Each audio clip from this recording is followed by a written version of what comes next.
అటు సముద్రం ఇటు జన సముద్రం కనిపిస్తా ఉంది ఈరోజు.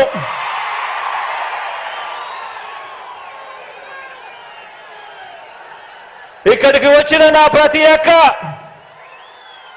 నా ప్రతి చెల్లెమ్మలోను, ప్రతి అన్న, ప్రతి తమ్ముడిలోను, ప్రతి సోదరుడిలోను, ప్రతి స్నేహితుడిలోను,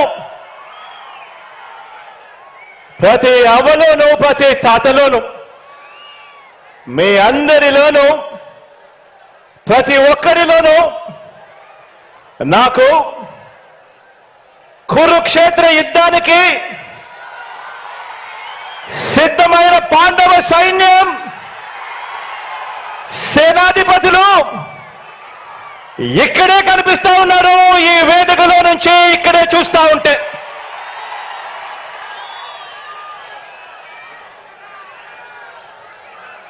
ఇక్కడ పాండవ సైన్యం కనిపిస్తా ఉంటే అక్కడ కౌరవ సైన్యం ఉంది. వారి సైన్యంలో దుష్ట చతుష్టయం ఉంది, గజదంగల ముఠా ఉంది. వాళ్లకు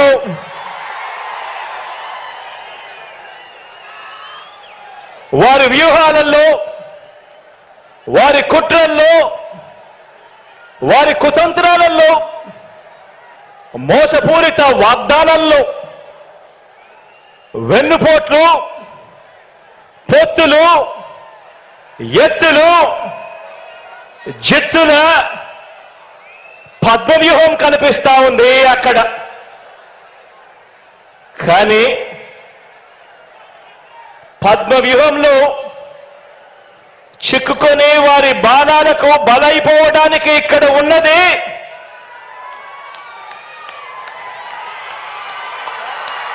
అభిమన్యుడు కాదు, ఇక్కడ ఉన్నది అర్జునుడు.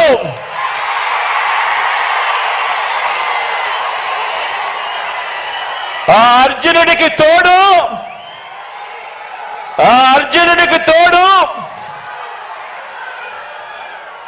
ప్రజలు, దేవుడి దయ, ఇక్కడ ఉన్న నా అన్నదమ్ములు, నా అక్క చెల్లెమ్మలందరూ, ఇంతమంది కార్యకర్తలు, ఇంతమంది అన్నదమ్ములు, ఇంతమంది తోడు కృష్ణుడి రూపేణ మీ అర్జునుడికి, మీ బిడ్డకు ఇంతటి అండదండలిస్తా ఉన్న పరిస్థితులు ఇక్కడ ఉన్నాయి. కాబట్టి మీ బిడ్డ భయపడడు, మీ బిడ్డ తొలకడు. మీ బిడ్డకు మీ అందరి అండదండలు ఉన్నంత కాలం, ఈ 56 నెలల్లో మనము పేద ప్రజల మీద ప్రేమతో, బాధ్యతతో అమలు చేస్తా ఉన్న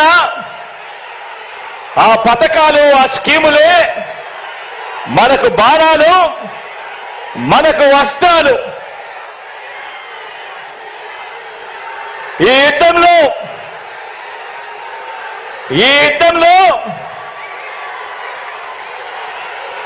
175కు 175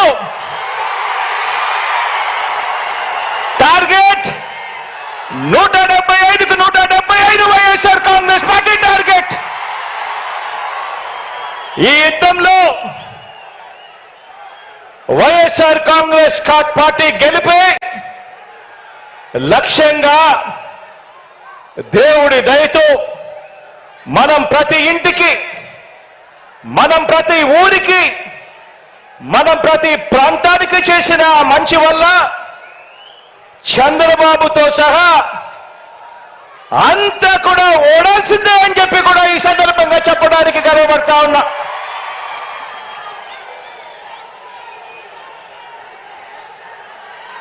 మనకు అంతటి గొప్ప విజయాన్ని అందించే అంశాలేమిటో మీ అందరితో కూడా పంచుకునేందుకు ఇక్కడ ఈ భీముని పట్నంలో ఈరోజు సమావేశమయ్యాం. ఇక్కడ అందరం కూడా ఈ సమావేశం 2024 ఎన్నికల్లో మన పార్టీ జైత్ర యాత్రకు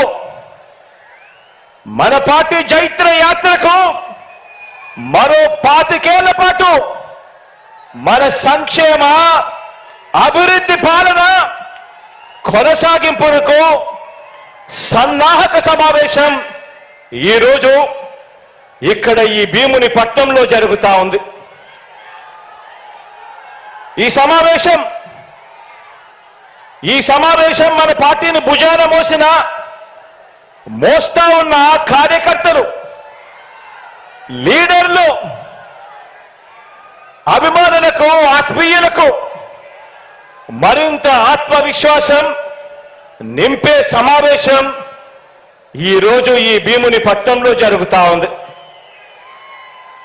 ఈ సమావేశం మేనిఫెస్టో ద్వారా మనం ఇచ్చిన ప్రతి మాట అధికారంలోకి వచ్చిన తరువాత త్రికరణ శుద్ధితో ఆ మేనిఫెస్టోలో చెప్పిన ప్రతి మాటను నెరవేరుస్తూ ఆ మేనిఫెస్టోను ఒక బైబిల్గా, ఆ మేనిఫెస్టోను ఒక భగవద్గీతగా, ఆ మేనిఫెస్టోను ఒక ఖురాన్గా భావిస్తూ ఏకంగా 99% హామీలను నెరవేర్చిన పార్టీగా మీతో నా ఆలోచనలను పంచుకునేందుకే ఈ సమావేశం.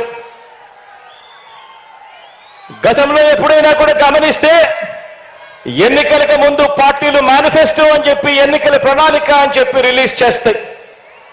ఎన్నికలు అయిపోయిన తర్వాత చెత్తబుట్టలో వేస్తా ఉన్న సాంప్రదాయాన్ని మనం చూసాం. మొట్టమొదటిసారిగా నేను చెప్తా ఉన్నా, మీ బిడ్డ ప్రభుత్వం దాన్ని మార్చింది అని చెప్పి.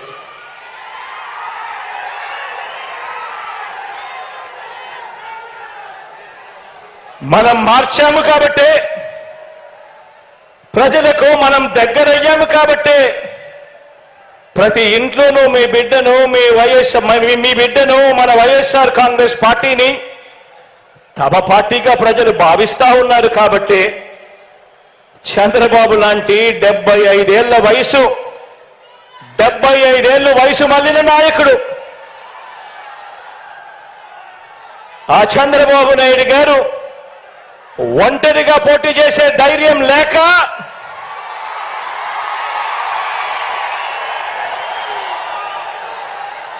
ఈ బాబు దత్తపుత్రుడితో సహా ఇతరులతో పొత్తు కోసం వెంపర్లాడుతా ఉన్నాడు అనంటే దాని అర్థమేమిటో ఆలోచన చేయమని అడుగుతా ఉన్నా.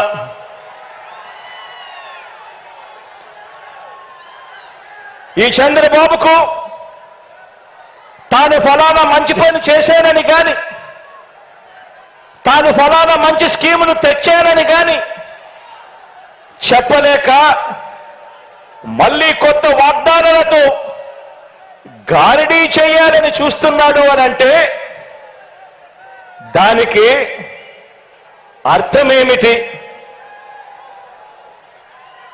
దానికి అర్థమేమిటో తెలుసా?